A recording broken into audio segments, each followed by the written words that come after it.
Live at 11, CBS 47 Fox 30 Action News Jax begins with breaking news. And we're on the scene of breaking news in Ortega, where JSO is at a standoff at an apartment complex. I'm Tanika Hughes. Action News Jax Annette Gutierrez is live near the Collins Preserve Apartments. Annette, do we have any idea what brought police to that complex, who they're looking for?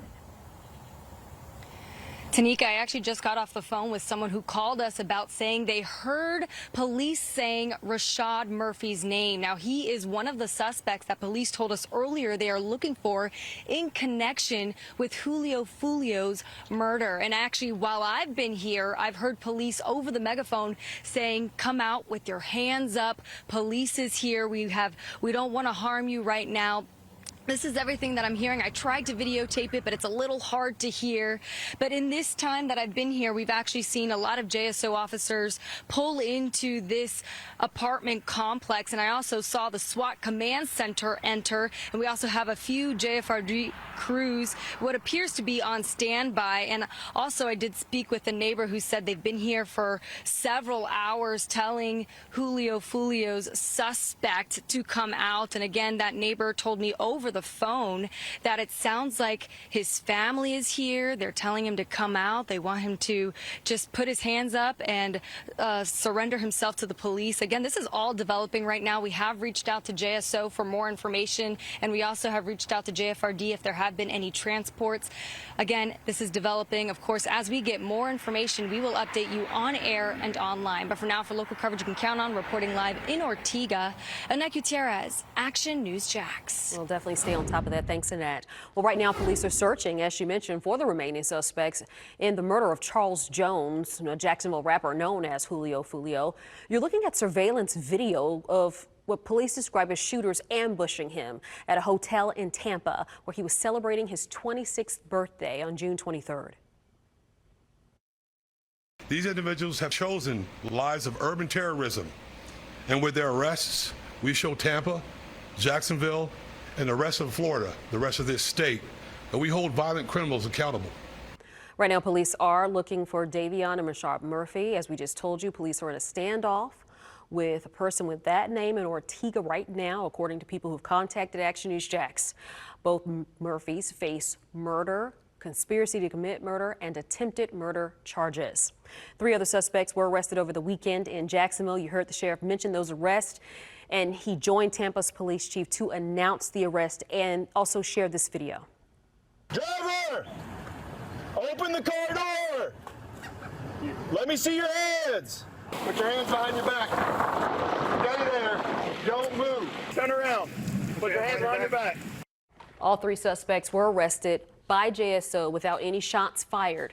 Police believe the 5 suspects traveled from Jacksonville to Tampa to target Julio Foolio in retaliation for an ongoing gang feud. Foolio's mother says she learned of the arrest in a phone call at 9 this morning and drove to Tampa to be at that news conference, and she had this message for parents. Do not think that your child is not involved in this stuff. You can have little Mike, who is, you think is an AB student, but if you go on his page, he is such and such, such and such. He is a total different person. After Foolio's death, ATK gang affiliate and rapper Young and Ace appeared to mock his death in a song. Sheriff Waters says JSO does not have an open investigation on him, but the agency closely monitors his movements. Developing tonight, protesters in Jacksonville joined people around the nation calling for justice for Sonia Massey. The Illinois woman was shot and killed in her own home by a sheriff's deputy who is now facing murder charges. Tonight, Jacksonville activists said that they want to see changes here, including having a JSO Citizens Review Board. Dozens of people rallied outside of Lift Every Voice in Saying Park to say that they're tired of holding rallies and they want justice. There is such thing as like generational terror amongst Black people and amongst people of color in general. JSO told us again tonight that Sheriff Waters is against adding a review board. JSO says that while they have nothing to do with the case in Illinois, they will continue to, quote, train our officers to the highest standards. Governor DeSantis came to St. Johns County in April to sign a law prohibiting citizens review boards from having any oversight power. Now, at the time, there were 21 citizen review boards across Florida. The law blocked them from performing any oversight functions as of July 1st. The Putnam County Sheriff voluntarily called in the Florida Department of Law Enforcement to investigate a deadly shooting of a suspect by deputies early Saturday.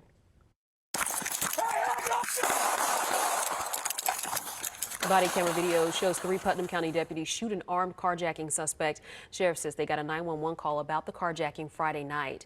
Then, after midnight, a call about a man with a gun threatening people. Deputies responded and saw Philip Baldwin. Sheriff Gator Deloach says his deputies tried to get him to surrender. At the end of the day, we knew that we were dealing with an armed carjacking suspect who had just committed a violent crime and victimized a poor innocent person prior to this. Baldwin had been arrested 13 times since 2012. This is the first shooting by Putnam deputies in 7 years. There will be 3 members of Congress from Florida on a task force investigating the assassination attempt on former President Trump. The group will be made up of 7 Republicans and 6 Democrats. The Floridians are local Republican Congressman Mike Waltz, Tampa area Republican Laurel Lee, and South Florida Democrat Jared Moskowitz.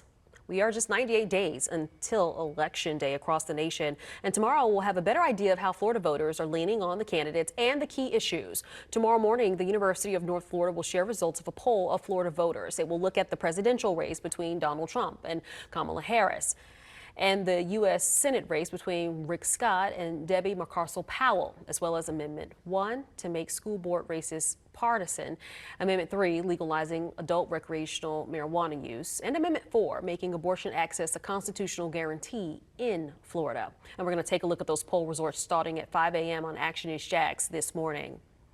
Powerful voices on Jacksonville City Council are calling for budget cuts based on projections from the mayor's budget proposal. The mayor just proposed a $1.9 billion budget. It calls for spending $47 million from the city's reserve fund. The last 12 years, the city has spent $10 million from reserves on average. And to be using reserves this year when we have $73 million of new money is just unacceptable to me. The city auditor projects the city could face a $100 million budget deficit in the next 4 years. Georgia and Florida are at the top of a new fraud report. Georgia ranks first in the nation for cases of fraud reported to the Federal Trade Commission April of last year through March of this year. There were just over 1,600 cases per 100,000 people. Florida ranked number 2 for fraud. The Sunshine State saw 1,589 fraud cases per 100,000 people. Florida's 2-week-long back-to-school sales tax holiday started today. Now remember, you don't have to have kids to take part in the savings on clothing or school supplies. You can find more details on actionnewsjax.com. And while you're shopping for yourself and your family, pick up some extras for the Action News Jax Family Focus Tools for School Drive. Drop them off Thursday from 8:30 in the morning until 5 p.m. at the St. John's Town Center. We're going to be set up at the roundabout right outside of Maggiano's. Well, new at 11, it was a busy weekend for the State Department of Corrections K-9 tracking team at Baker Correctional. On Friday, the search team located a missing elderly woman in Columbia County. On Sunday, the same team located a missing boy in Baker County. Well, congratulations to the Florida Highway Patrol for the 2nd year in a row. FHP won the Best Looking Cruiser competition with the American Association of State Troopers. New at 11, a Clay County Sheriff's Sergeant was honored at the U.S. Capitol. Sergeant Melissa Dangerfield was honored in a speech Friday by Congressman Aaron Bean. She's been with the agency 35 years. She also teaches at the St. John's River State College Basic Law Enforcement Academy. New at 11, the Navy honored Patrol Squadron 30 for going 60 years without a major flight mishap. The commander of the Navy's Atlantic Air Forces presented the award to the sailors of the squad known as the Crow's Nest. Bravo, Zulu sailors. Now, it's the Chief, Jacksonville's most accurate chief meteorologist, Mike Burrish.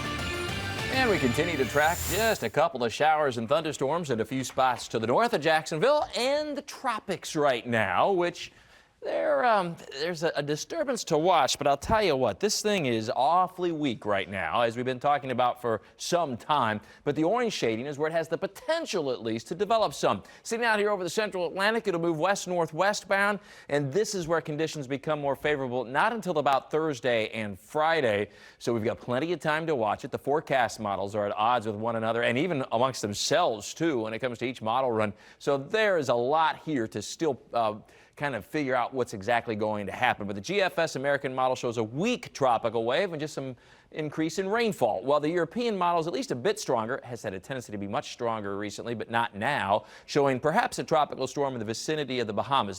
Both of these are early Saturday morning. Always more on Talking the Tropics with Mike at ActionNewsJax.com and our free First Alert weather app. Lots of question marks. The disturbance near the southwest Atlantic this weekend appears that there will be minor local impacts, if any at all, but there will also likely be changes in the forecast. And we do have a little rain yet now on 5 Sweep First Alert Doppler HD. Heavy showers and thunderstorms rolled through southeastern Georgia, now edging into Nassau County in Florida, and that green line's cooler air pushed out by the storms, passing downtown Jacksonville just a few minutes. McClenny at about 11:30, Sanderson along I-10 at 11:47, and into Bay Meadows by about 11:49. There'll be a little wind shift, maybe just a slight drop in the temperature, but it may also trigger an isolated shower or two over Duval County, although the overall trend has been quite a bit of weakening recently. Still a few lightning strikes embedded in here, especially west and southwest of Folkestone. Then a large area of light to moderate rain through southeast Georgia up I-95 all the way to Brunswick. That should all wind down over the next hour or two. It doesn't look like significant rain for Duval County for tonight, for at least especially the southern half or so of Duval. Lightning shot here from Dr. Kai Cafferly in Jacksonville. You can send us your sunrise, sunset, and weather pictures. ActionNewsJax.com/sunrise. Hot day tomorrow. There is a higher threat for some afternoon and evening storms, so keep an eye to the sky. And then that holds isolated to scattered storms Wednesday, Thursday, and Friday. Weekends always in view in the First Alert 7-day forecast. Low to mid-90s for highs, a few storms, and we'll keep an eye on the tropical disturbance for any possible impacts by the weekend. ActionNewsJax.com. You can download for free the First Alert weather app. Tomorrow morning, it's Trevor Gibbs with your First Alert forecast. Thank you, Mike, and thank you for watching Action News Jax at 11. We're going to have any breaking news from overnight. We're going to keep an eye on that scene where Annette is. That starts on Fox 30 at 4:30. But be sure to stay with us for First and 10 Action Sports Jax special coverage of the Jags training camp coming up next.